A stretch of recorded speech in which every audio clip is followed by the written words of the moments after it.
La esperanza que gobierna con Dios es el título de esta mañana. Hemos venido viendo la fe que gobierna, el carácter que gobierna con Dios. Y esta mañana la esperanza que gobierna. Esperanza es significativo. La palabra esperanza habla de una expectativa por algo que vendrá. Por eso la palabra esperanza tiene la palabra espera, porque es algo que esperamos, ¿ok? Y tiene que ver con lo que está por venir. Y esto incluye el día de mañana, lunes. El martes, esta semana que aún no ha comenzado, o mejor dicho, ha comenzado nuestra semana hoy domingo, pero no ha comenzado el trabajo que empieza normalmente un día lunes. Entonces, ese porvenir, eso lo que viene, tiene una esperanza segura, tiene un fundamento seguro. Los años de aquí, 5 años, 10 años, 20 años, ¿qué pasará? ¿Qué pasará con mis hijos? Ahora son pequeños. ¿Qué pasará con ellos cuando crezcan? Todo eso tiene que ver con una expectativa hacia adelante. La palabra del Señor hoy viene a recordarnos de que nosotros tenemos una esperanza que es segura. Y esta esperanza es una esperanza que gobierna. La esperanza que gobierna con Dios. El que entiende esta esperanza, entiende cómo reinar sobre la tierra. Amén. ¿Cuántos han ido entendiendo a través de estos domingos el llamado que Dios nos está haciendo de reinado? Amén. La iglesia fue llamada a reinar con Cristo. La iglesia fue llamada a expresar el reino de Dios. Bienaventurados los que dependen, porque de ellos es el reino. No es una realidad que se posterga, es una realidad presente. Tristemente, la escatología, que es el estudio de los tiempos finales, se ha confundido muchísimo con esto, postergando el reinado. Es cierto, la esperanza nos dice que cada vez ese reino se manifiesta más, pero el reino ya lo tenemos. Está en medio nuestro y yo tengo que vivir consciente de esa realidad. Tenemos, iglesia amada, familia de Dios, tenemos que vivir conscientes de que el reino se nos dio para ahora. Jesús ya dijo, el reino de los cielos se ha acercado. Y la persona, el creyente que entiende esto, no va a vivir como cola. ¿Y qué es? Quiero ser preciso, ¿qué es cola? Cola significa que soy reactivo a las circunstancias. Las circunstancias me gobiernan, las circunstancias me definen. La pérdida, la enfermedad, el dolor, el abuso, el pasado, todas esas cosas me definen. Y vivimos reaccionando, cristianos circunstanciales. Cristiano circunstancial es el que vive reaccionando a las circunstancias. Y Dios no nos llamó a vivir de esa manera. La iglesia es aquella que gobierna con Cristo. Está estableciendo. No somos gobernados por lo que gobierna al común de los mortales. No, Cristo es el que gobierna a través de nosotros todas las realidades. Dios nos creó para esa manifestación. Y esta esperanza que se nos dio, hermanos amados, es la garantía, la seguridad de que Dios lo hará, de que Dios lo manifestará, de que mi mañana es glorioso. Hoy ya tengo felicidad y mañana será aún mayor descubrimiento de esa felicidad. Esa es la esperanza que gobierna. Es una seguridad, es una garantía en medio de un mundo que no te da garantías de nada. En medio de un sistema que no te asegura paz, que no te asegura gozo, que no te asegura economía, no te asegura nada. Vivimos en medio de este sistema incierto. Pero la esperanza de Cristo es una esperanza que gobierna. Vivimos con seguridad. Pastor, ¿podríamos asegurar que nuestro mañana será glorioso? Sí, 100%. 100%, esa es la esperanza que Dios garantiza. Nuestro mañana es glorioso y Él está requiriendo de mí solo una cosa, que yo me ponga de acuerdo con Él. Es todo lo que necesito, humillarme en dependencia y decirle, Señor, sí, yo renuncio a vivir por esperanzas inciertas y abrazo vivir por lo que tú dices. Mi mañana, como joven, señorita, tú tienes que creerlo, mi mañana es glorioso si yo hoy me rindo a Dios, a esta esperanza que gobierna. Hermanos, porque su voluntad siempre ha sido manifestar su poder en nosotros. Hermanos, de alguna manera el pecado nos desconectó de entender que lo que Dios quiere siempre ha sido manifestar su poder en nosotros. No sé, sabemos, Es la maldición del pecado, la que nos roba la idea de que Dios está distante, Dios está lejos, yo no tengo nada que ver con Dios. Hoy la palabra de Dios se encarga de hacernos entender, Dios decidió tenernos, Dios decidió hacernos parte de su plan. Él es un Dios completo. Él es un Dios feliz en sí mismo. Dios no necesita de nada ni de nadie para ser feliz. Dios está realizado en sí mismo. Él no necesitaba crear las cosas, absolutamente. Pero en su deseo eterno, Él decide tenernos. Él decide expresar, compartir su gloria con su creación. Hermanos amados, esta es la realidad. Dios nos creó como la máxima expresión de su poder creativo. Sí, es cierto, Él creó montañas, Él creó galaxias, Él creó los mares imponentes, Él creó todas esas cosas, pero Dios creó al hombre como la máxima expresión de su poder creativo, a su imagen, con el propósito de que seamos el reflejo de Él mismo. ¿Para qué Dios creó al hombre? ¿Por qué estamos aquí? Es importante preguntarnos, ¿por qué estoy aquí? Él nos creó para hacernos el reflejo de Él. Y Dios es un Dios que expresa toda su gloria. Por lo tanto, si Él me creó para ser su imagen, significa que Él me creó para ser la expresión de su gloria, su paz, su bondad, su poder, su compasión, su perdón, su misericordia. Todo lo que Él es, mis hermanos amados.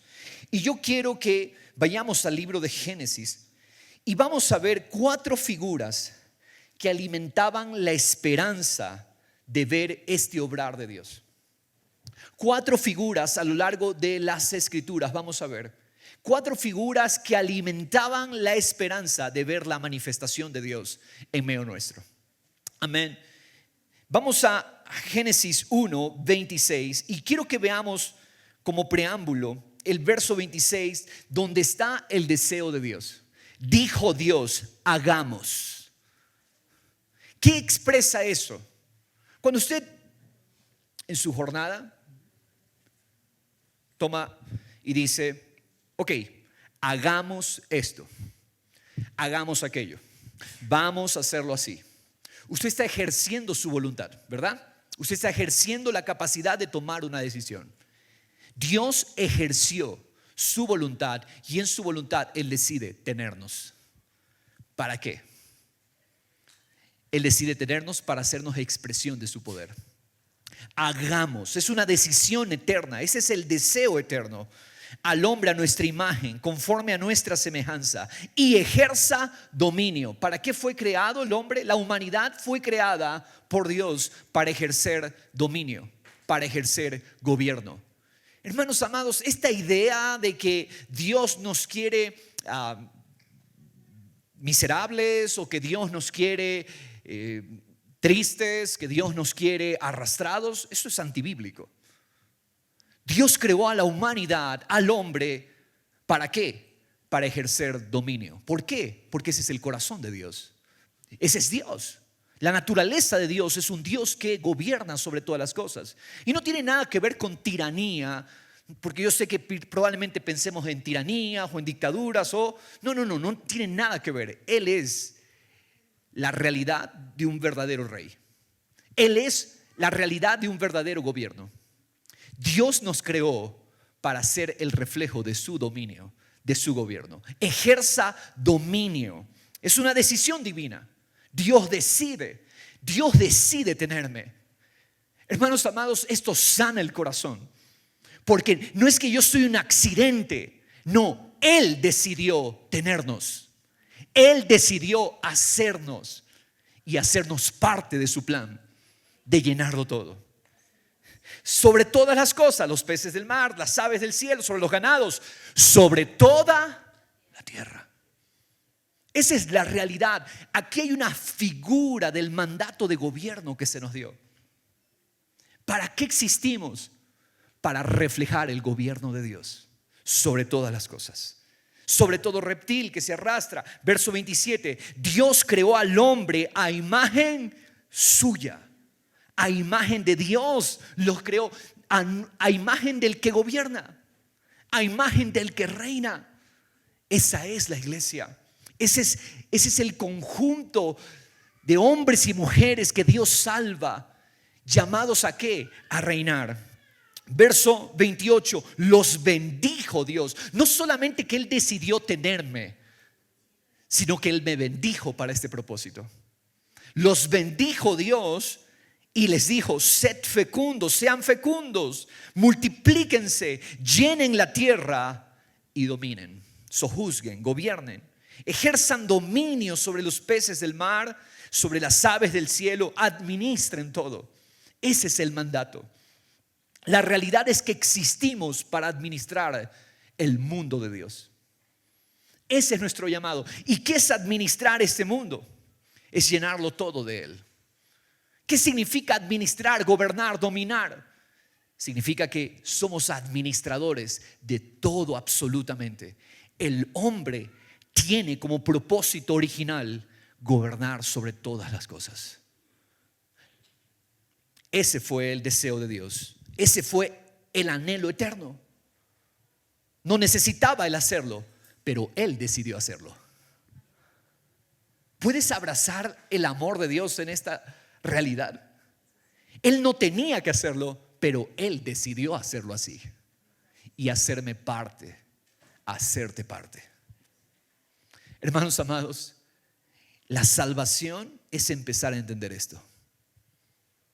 Él me llamó a esta realidad, el reflejo de su gloria. Ahora, 4 figuras que alimentan la expectativa, la esperanza de que Dios obrará en medio nuestro.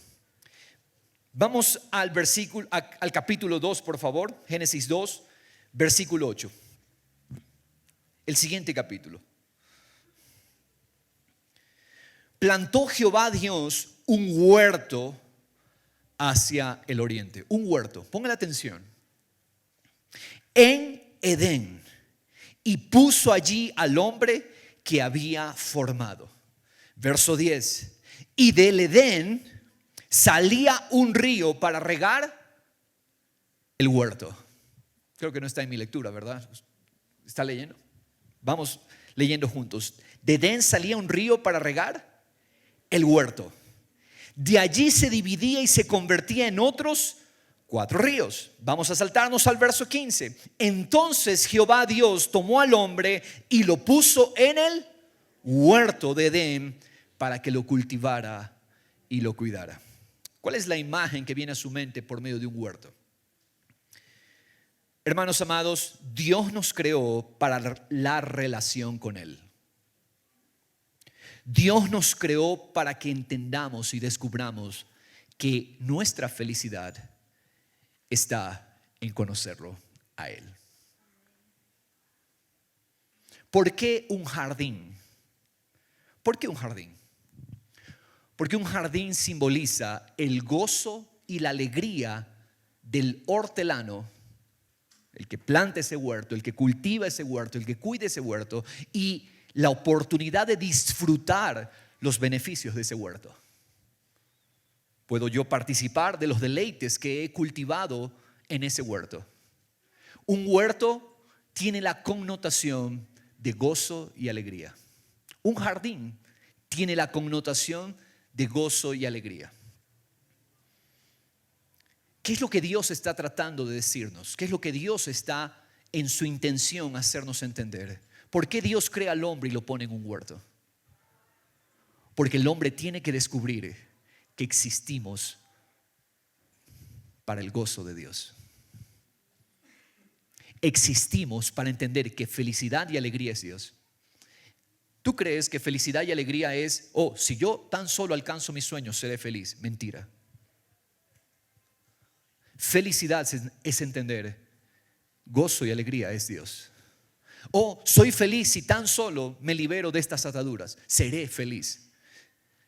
La maldición del pecado nos llevó a postergar felicidad. El pecado que ciega al hombre no permite entender que la felicidad no está en una persona o en una relación simplemente natural. La felicidad está en una relación con el Dios que decidió tenerme que decidió crearme y que decidió hacerme parte de su plan. Felicidades, Dios. Gozo y alegría es Dios. Esto es lo que dice el profeta Isaías en capítulo 51. Ciertamente Jehová consolará a Sión, consolará todos sus lugares desolados. Convertirá, mira, está hablando del consuelo de Dios. El consuelo de Dios no es simplemente una palmadita en la espalda, tranquilo, todo va a estar bien. No, es la realidad de Dios diciéndote: yo soy el gozo en medio de dolores, tristezas, pérdidas. Yo soy la felicidad. La felicidad tiene nombre y apellido, es Dios. Yo no vengo a Dios para que Dios me haga feliz. Yo vengo a Dios porque entiendo que Él es lo que me hace feliz. Descubrirlo a Él, entenderlo a Él, conocerlo a Él, es entender la felicidad. Consolará Jehová a su pueblo. Consolará todos sus lugares desolados. ¿Qué son lugares desolados? Lugares desérticos, lugares tristes, desiertos. Mira, cuando tú entiendes que Dios es felicidad, los desiertos se convierten en lugares de gozo. Continúa diciendo: convertirá su desierto ¿en qué? En Edén. Convertirá su desierto en un huerto de gozo. Mira lo que dice: su yermo, el yermo es un lugar desolado, un lugar desértico, un lugar baldío. ¿En qué va a convertir esos lugares desolados? En huerto de Jehová. ¿Cuántos tienen un jardín en su casa? ¿Disfrutan su jardín? Un jardín tiene ese sentido de paz, de alegría, de beneficios. Qué bueno que usted en su jardín pueda cultivar cosas que le hacen bien. Hermanos amados, continúa diciendo el profeta: gozo y alegría se encontrarán en ella. ¿Qué hay en el huerto de Jehová? Gozo y alegría. Acciones de gracias, o sea, canciones de gratitud y voces de alabanza. Hermanos amados, primera figura que alimenta la esperanza es entender que Dios nos creó para el gozo y la alegría de Él.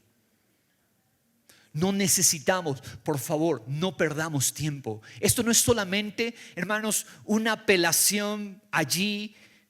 Esto es la decisión más inteligente que podemos tomar.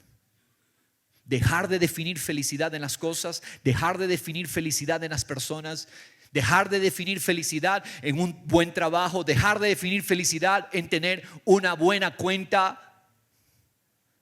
Felicidad es Dios. Fui creado para ti, Dios. Existimos para Él. ¿Por qué postergar? ¿Por qué detener el experimentar esa realidad? Fuimos creados para el gozo de Dios. Sin embargo, mis hermanos, el pecado produce un sentido de infelicidad. El pecado produce un sentido de distancia de Dios. Dios caminaba con el hombre en el jardín. Pero en el momento que el hombre decide vivir para Él, se produce automáticamente distancia. Podríamos definir qué es el pecado. ¿Qué es pecado? Pecado, la palabra pecar significa errar al blanco, fallar al blanco. Un juego que dependa, o un ejercicio que dependa de que yo tengo que llegar al objetivo, lanzar dardos o tiro con escopeta, lo que sea, ilustra muy bien. Cuando yo no llego al centro, al objetivo, eso es, en el original, eso es pecar. En el original bíblico. ¿Qué es pecar? Fallar al blanco. ¿Cuál era el objetivo? Verme en el plan de Dios, verme que Dios me amó y que Dios quiere manifestar su vida a través de mí. ¿Qué es pecar entonces? Pecar es no verlo. ¿Qué es pecado? Cada vez que yo no veo que yo fui creado para Él y para disfrutar su poder en mí.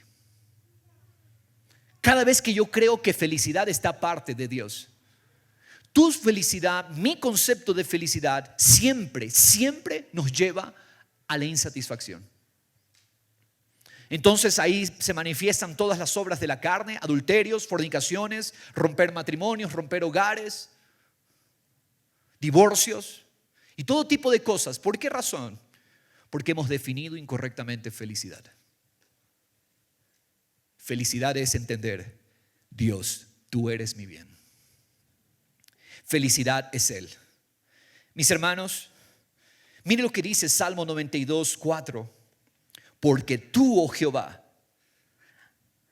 alegras, me has alegrado con tus obras. Cantaré con gozo ante las obras de tus manos. Es el obrar de Dios el que produce gozo. No es mi obrar.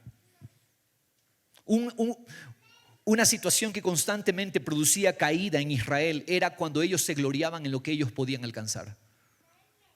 De hecho, los ídolos, las imágenes que construían, los postes que tallaban ellos para adorarlos y rendirse ante ellos, ¿por qué los adoraban? Porque eran las obras de sus manos.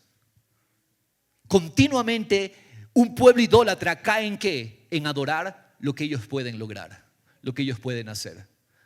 Aarón y todo el pueblo, cuando esperaban que bajara Moisés, con sus manos elaboraron un becerro de oro y lo adoraron. Es la tendencia del corazón pecaminoso a que adoramos lo que podemos lograr, lo que yo puedo hacer, y ponemos esperanza en lo que nosotros podemos hacer. Pero felicidad y gozo no es lo que yo puedo obrar. Felicidad y gozo es lo que Dios puede obrar. Me has alegrado con las obras de tus manos. No pongas gozo en lo que tú puedes lograr.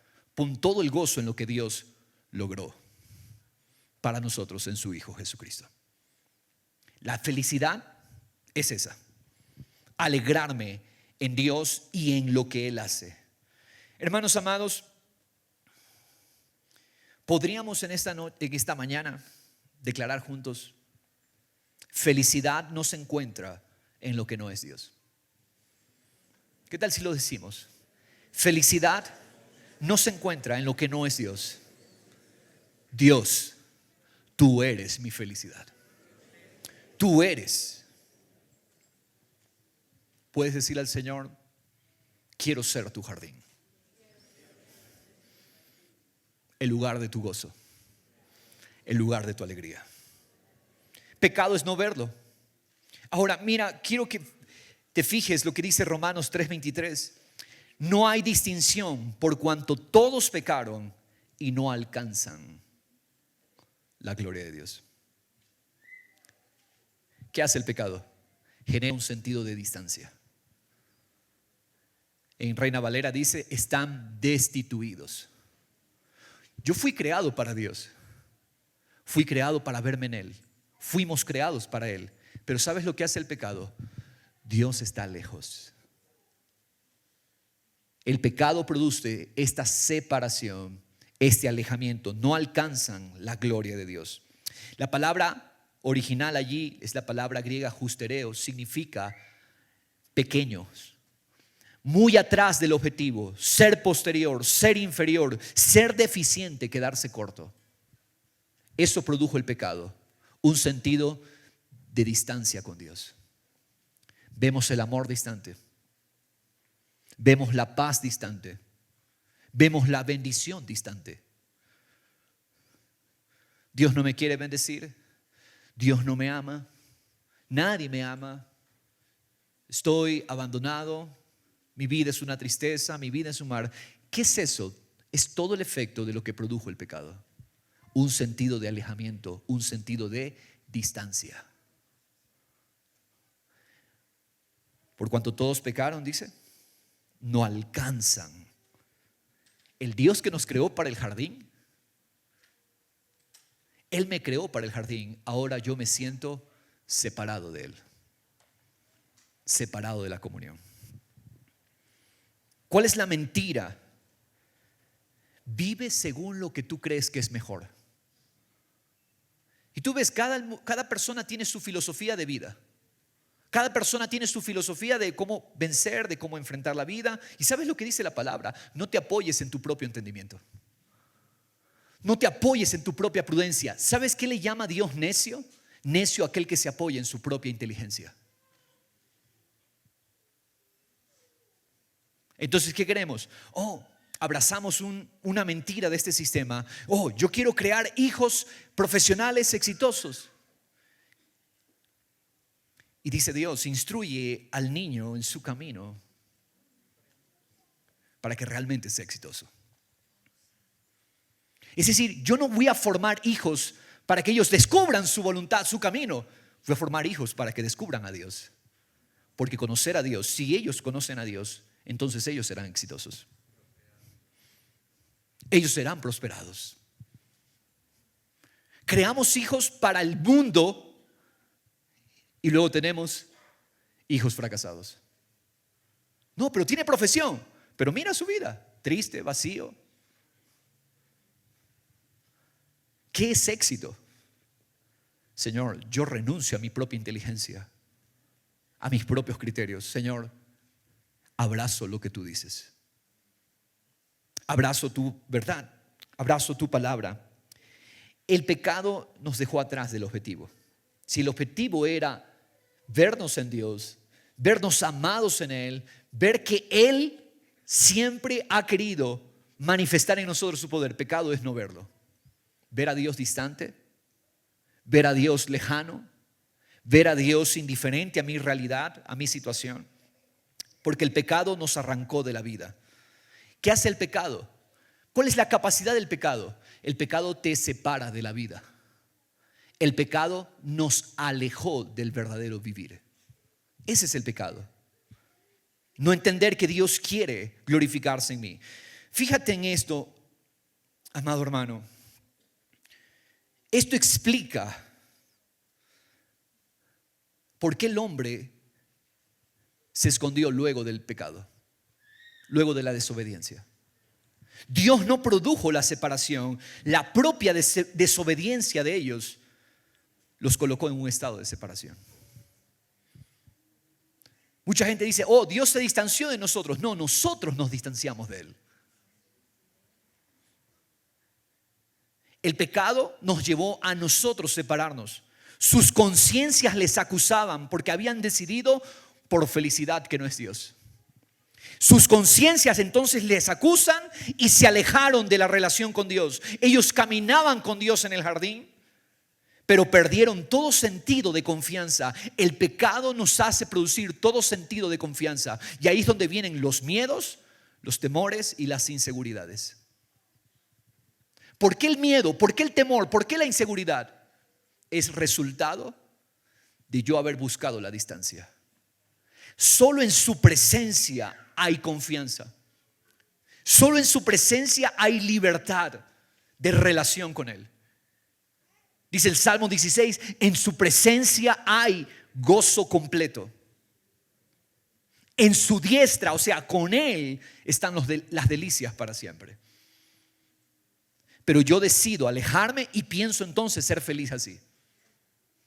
Yo decido alejarme y pienso estar realizado de esa manera. Por eso es que luego de la desobediencia, Dios los estaba buscando. Y quiero que notemos las palabras de Dios. Esto me conmueve, mis hermanos. Verso 8, después de que ellos desobedecieron, después de que ellos incluso se trataron de cubrir su culpa a su manera. Las hojas de higuera, ellos tomaron ramas de higueras y con las hojas cosieron delantales para cubrir la culpa. Y eso habla de todos los intentos del hombre por querer quitar la culpa y no funcionan. Pero bueno, en el verso 8, ellos oyeron, literalmente dice ahí, oyeron la voz de Jehová Dios que se paseaba en el huerto al fresco del día. Y el hombre y su mujer, ¿qué hicieron? Se escondieron. ¿Quién creó la distancia? Fueron ellos. Ellos se escondieron entre los árboles. Dice, se escondieron de la presencia de Jehová Dios entre los árboles del huerto. Dios no se escondió. Dios nunca se escondió. Ellos se escondieron de Dios, porque en sus corazones prefirieron distanciarse de la vida. Jehová Dios llamó al hombre y le dijo, y estas palabras resuenan en mi corazón: ¿dónde estás?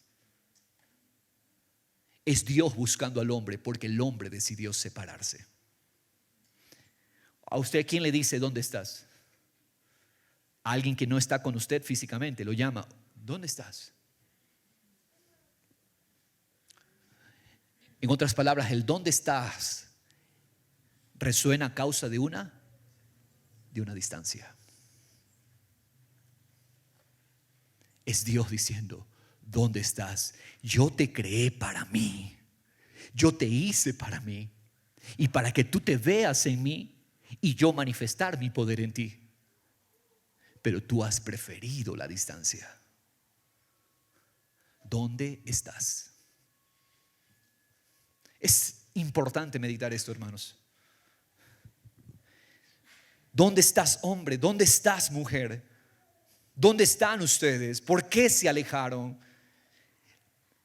La vida de ustedes depende de la mía. Si ustedes se alejan, mueren. Si ustedes se esconden, mueren. Si ustedes me rechazan, mueren. ¿Dónde estás? Ellos corrieron de Dios en sus corazones. Pero pastor, más adelante dice que Dios los expulsó del huerto. No, la expulsión del huerto solamente es el reflejo de lo que ellos han abrazado en su corazón. Ellos prefirieron la distancia. Y eso solamente, la expulsión que Dios hace de ellos del huerto, es Dios confirmando lo que ellos han escogido. Ellos escogieron la distancia en sus corazones. Y en sus conciencias ahora ellos estaban distanciados de Dios. ¿Qué es lo que dijeron ellos? No queremos a Dios como felicidad. No queremos ser jardín para Dios.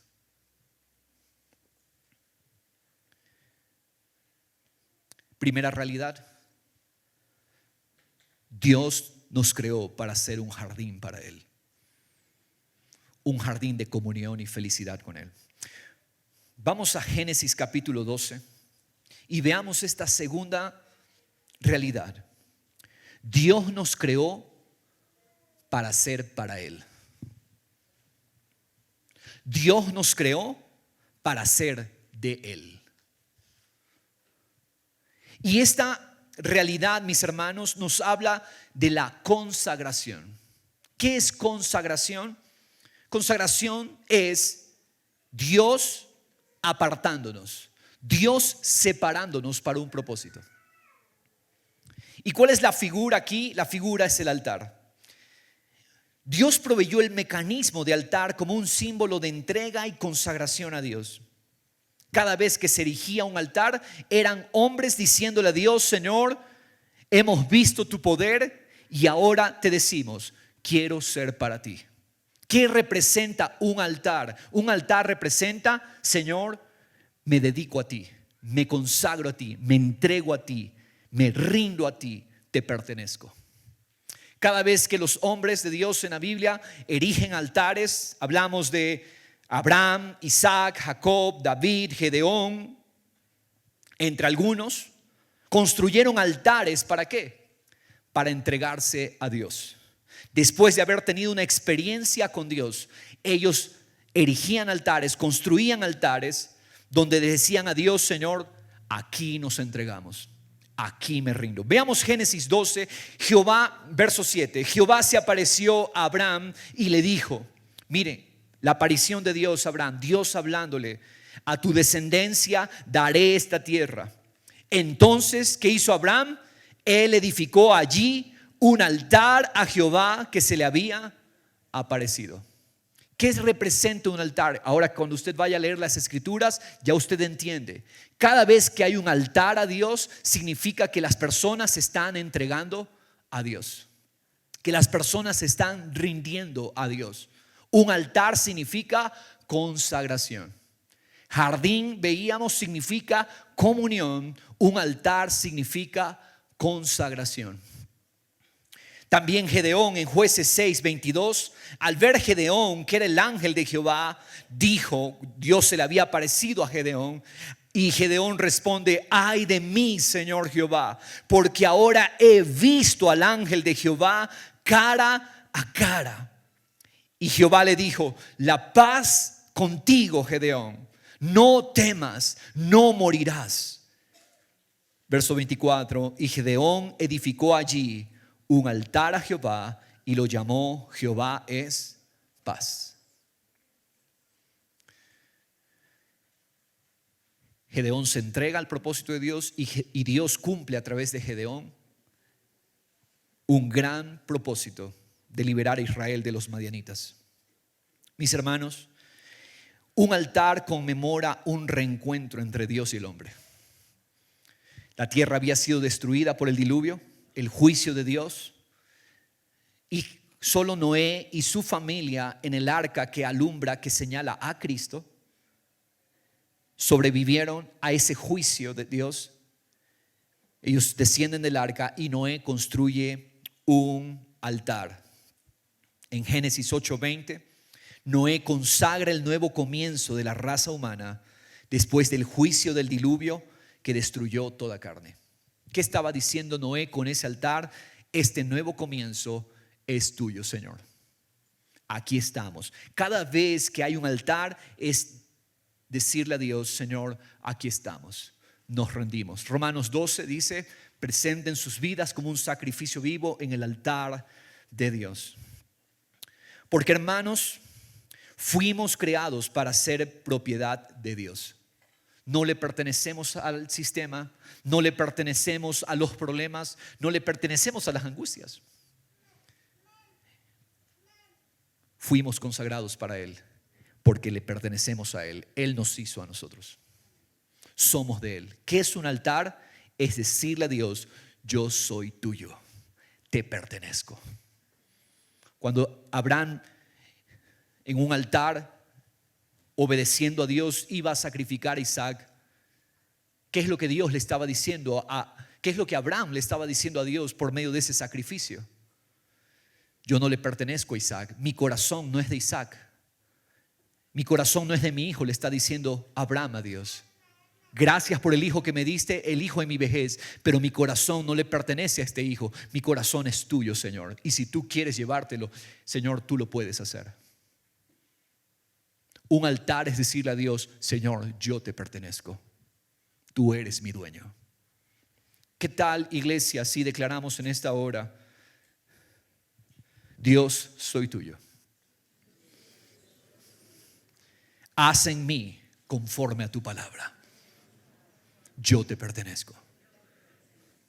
Amén.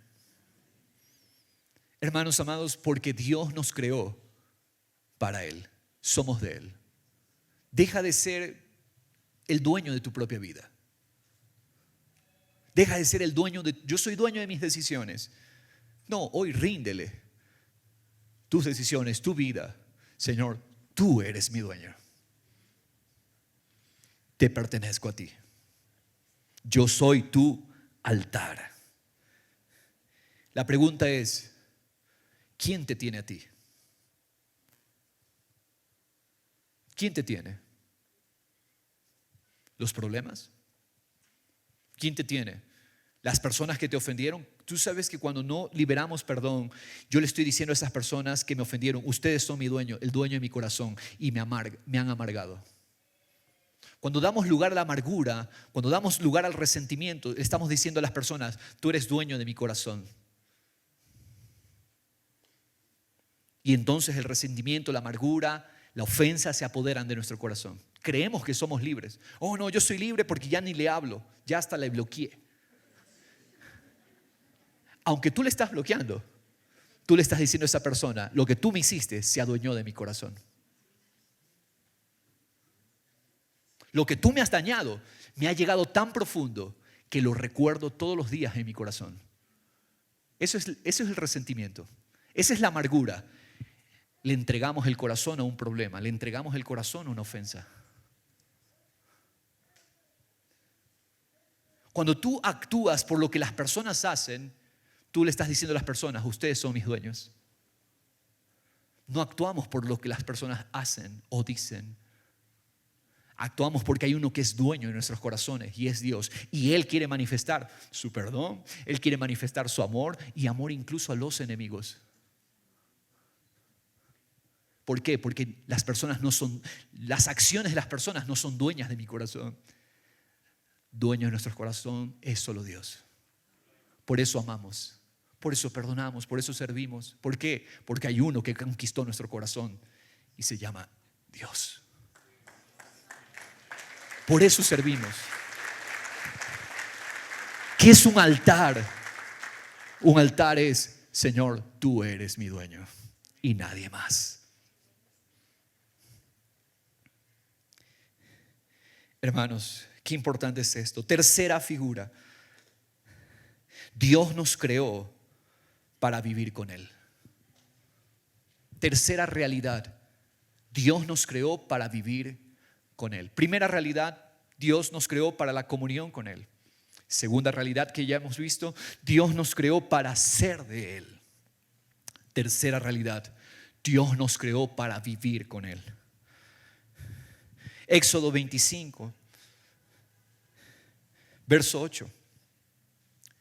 Dios había prometido a Abraham que a través de él Dios restauraría el deseo eterno que Adán no pudo cumplir.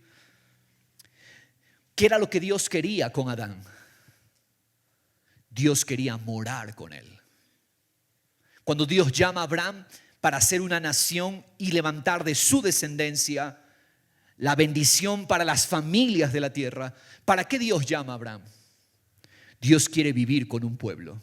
Dios quiere morar con un pueblo. ¿Por qué? Soy de Él. Fui creado para la felicidad en Él. Fui creado para todo en mi vida sea una expresión de que yo soy propiedad de Él. Él es mi dueño. Y fui creado para morar con Él todos los días. Y esto es lo que Dios quería. Entonces, Dios saca al pueblo, a la descendencia de Abraham. Dios la saca de Egipto, la lleva al desierto. Israel se encuentra ahí en el desierto y Dios dice, esta es la oportunidad para enseñarles que yo he querido morar con ellos siempre. Eso es el tabernáculo. ¿Qué es el tabernáculo? La carpa, la palabra tabernáculo es la otra palabra para carpa, la carpa de reunión. Dios quería reunirse con su pueblo. Dios quería morar con su pueblo.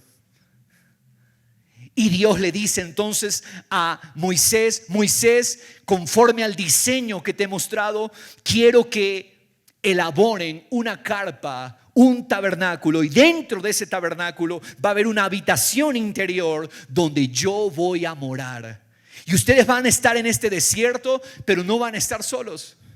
Yo estoy morando con ustedes. ¿Qué es el tabernáculo? Es Dios recordándoles, yo quiero morar con ustedes, porque Dios nos creó para la habitación con Él. ¿Para qué fuimos creados? Para la habitación con Dios. Hermanos, y yo pensé que Dios quería vivir lejos de mí. Dios se acercó a mí para morar conmigo. Éxodo 25, verso 8, les dijo Dios, hagan un santuario para mí, para que yo habite entre ellos. ¿Qué es lo que Dios quiere? Habitar entre nosotros.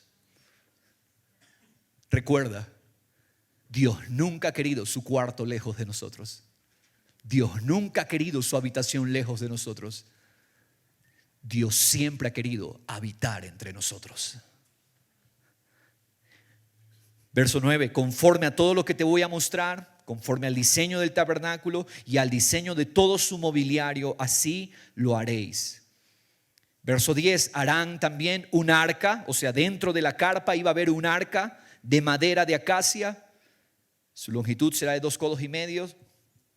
¿Qué es lo que está diciendo Dios aquí? Yo voy a hacer un pacto con ustedes, morar con ustedes para siempre. Eso es el arca de la alianza o el arca del pacto. ¿Qué es? Dios haciendo un pacto, Dios creando el mecanismo para perdonar a su pueblo con el fin de que Dios habite en medio de ellos. ¿Por qué razón? Porque Dios no puede evitar con el pecado. Entonces Dios tenía que quitar la culpa del pecado, y para eso en el arca del pacto encima había una tapa llamada propiciatorio donde se derramaba la sangre de los animales, y entonces Dios perdonaba las rebeliones de su pueblo. ¿Para qué? Para Dios habitar con su pueblo. ¿Qué es lo que Dios quiere, hermanos? Cada vez que usted encuentre el tabernáculo, la figura del tabernáculo, la figura de el lugar santo, el lugar santísimo, ¿qué significa todo eso? Ya aquí tiene usted una clave de interpretación importante. Eso significa que Dios quiere morar en medio de su pueblo. Hermanos, qué hermoso. Números 10:33.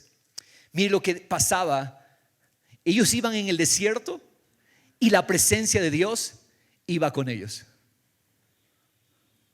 Dios iba con ellos. Así partieron, dice el verso 33, número 10:33. Partieron desde el monte de Jehová 3 días de camino, y el arca del pacto de Jehová iba delante de ellos por los 3 días. ¿Qué hacía el arca? Era Dios buscándoles un lugar para donde descansar. ¿Te imaginas? Ellos iban en las jornadas en el desierto y el arca se levantaba. Era Dios yendo con ellos, Dios mismo dirigiéndolos al descanso. Verso 34, y la nube de Jehová iba sobre ellos. Dios mismo iba en esa nube. Dios iba con ellos de día desde que partieron del campamento. Y sucedía que cuando el arca se ponía en marcha, Moisés decía: levántate, Jehová, y sean dispersados tus enemigos, huyan de tu presencia los que te aborrecen. Qué hermoso. Que Dios venga a habitar entre nosotros significa que Dios es el que nos va dando el avance. Tenemos que avanzar en este desierto. ¿Y sabes qué? La presencia de Dios va con ellos. ¿Para qué? Para que su pueblo avance.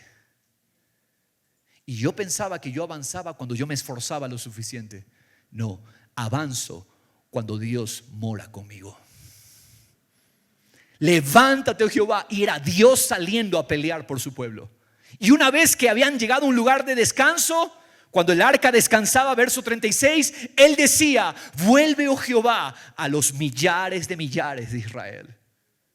En otras palabras, Dios es nuestro avance, Dios es nuestro descanso. ¿Qué significa el arca? Que Dios es el que nos hace avanzar en este desierto, y Dios es el que nos hace descansar en este desierto. Dios es avance, Dios es descanso. ¿Cuántos pueden ver esta realidad? Y yo pensaba que tengo que luchar en mi inteligencia, en mi sagacidad para avanzar en la vida. No, yo necesito la morada de Dios. Cuando Dios va, avanzamos. Cuando Dios va con nosotros, descansamos. Cuando Dios va con nosotros, realmente la vida se vuelve productiva. Cuando Dios está con nosotros, todos los días descansamos.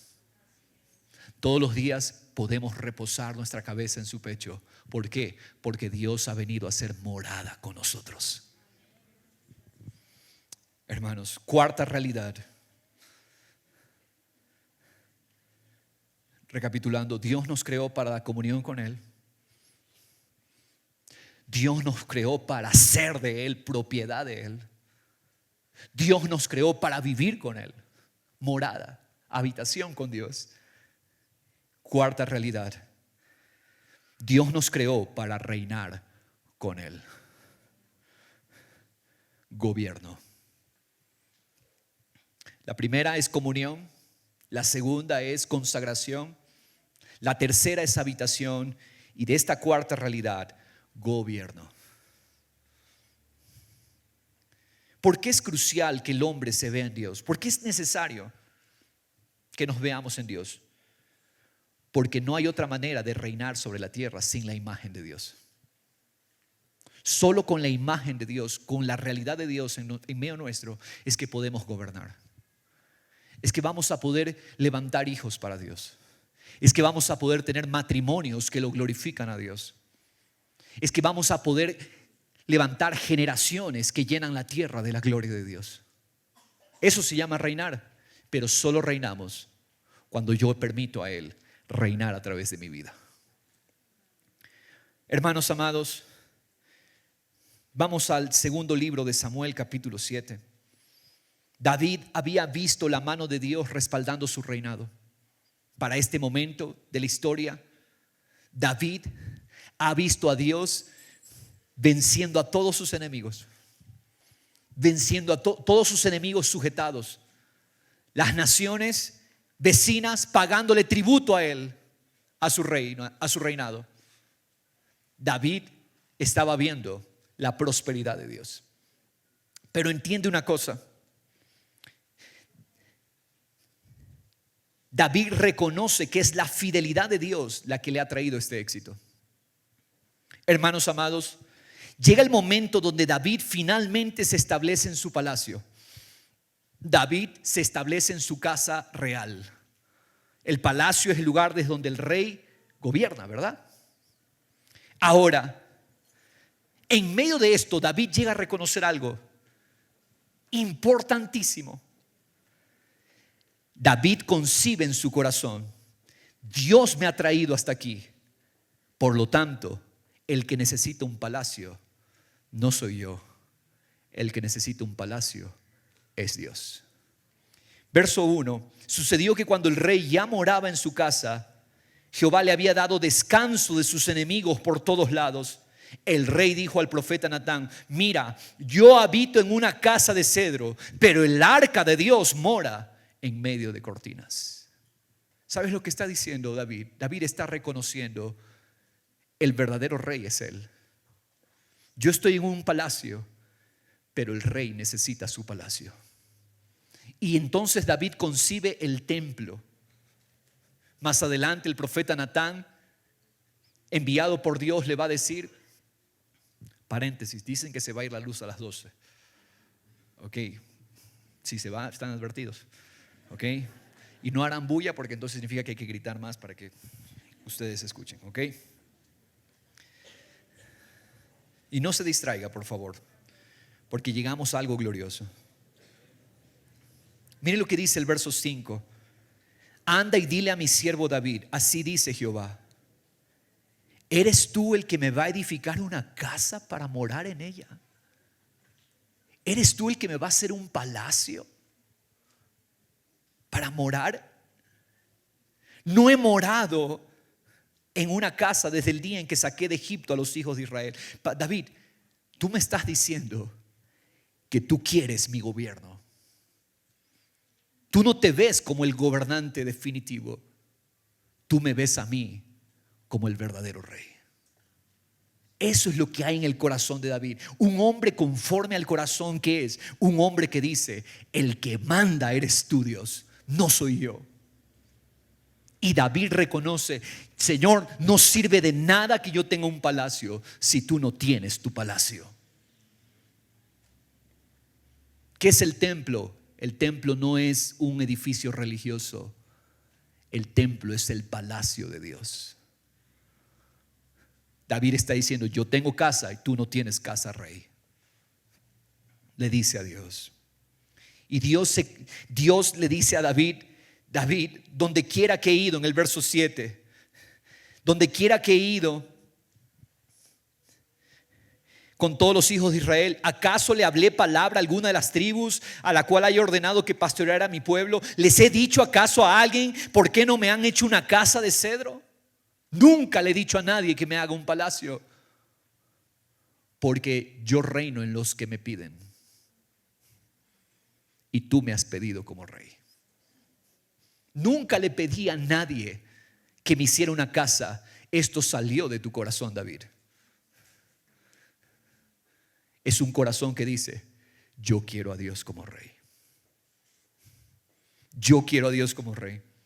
Y mira lo que Dios le dice, manda a decir a David: le dirás así a mi siervo David: Así dice Jehová de los ejércitos: yo te tomé del pastizal, te tomé de seguir las ovejas para que fueras príncipe sobre mi pueblo Israel. He estado contigo por donde quiera que has ido, exterminé a tus enemigos y haré de ti un gran nombre, como el nombre de los grandes que hay en la tierra.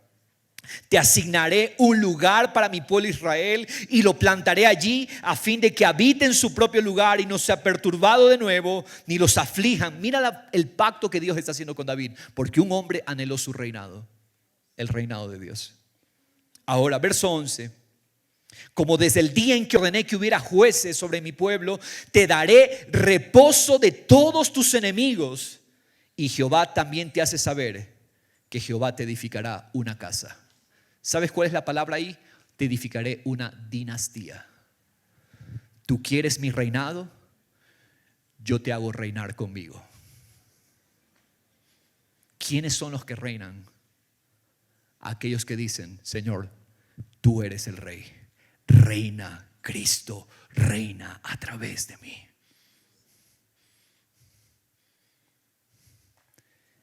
Ellos ven el gobierno de Dios. Este es un corazón que le pertenece a Dios, mis hermanos. Adán falló y los hombres fallaron en ser estas 4 realidades para Dios. Hubo un hombre que pudo cumplir estas 4 realidades: ser un jardín para Dios, ser un altar para Dios, ser una habitación para Dios y ser el palacio de Dios. Dios se hizo hombre y Cristo Jesús perfectamente fue el jardín del Padre, el altar del Padre, la morada del Padre y el palacio del Padre. Cristo Jesús es el único hombre que cumplió y que se vio perfectamente en el Padre. Lo que nosotros no pudimos ver, Él sí lo vio. Ahora, todo esto que se explica a lo largo de las Escrituras o el Antiguo Testamento, la ley, los profetas y los escritos, todas estas figuras que hemos visto: jardín, altar, tabernáculo, templo, todas esas figuras estaban incompletas, no se entendían. Ahora yo quiero que vea esto glorioso que dice el apóstol Pablo en versículo 25 en Colosenses 1: de la iglesia fui hecho ministro conforme a la administración de Dios que me fue dada para beneficio de ustedes. Y aquí menciona un término que generalmente la gente pasamos desapercibido. Es el término, dice, a fin de llevar a cabo. ¿Qué es la palabra llevar a cabo? Es la palabra completar. Completar, cumplir. Pablo está diciendo: yo fui hecho un servidor de Dios para ustedes, para cumplir, completar el mensaje que no se ha entendido todavía. ¿Cuál es el mensaje que no se entendía todavía? Ok, un jardín. Ok, un altar.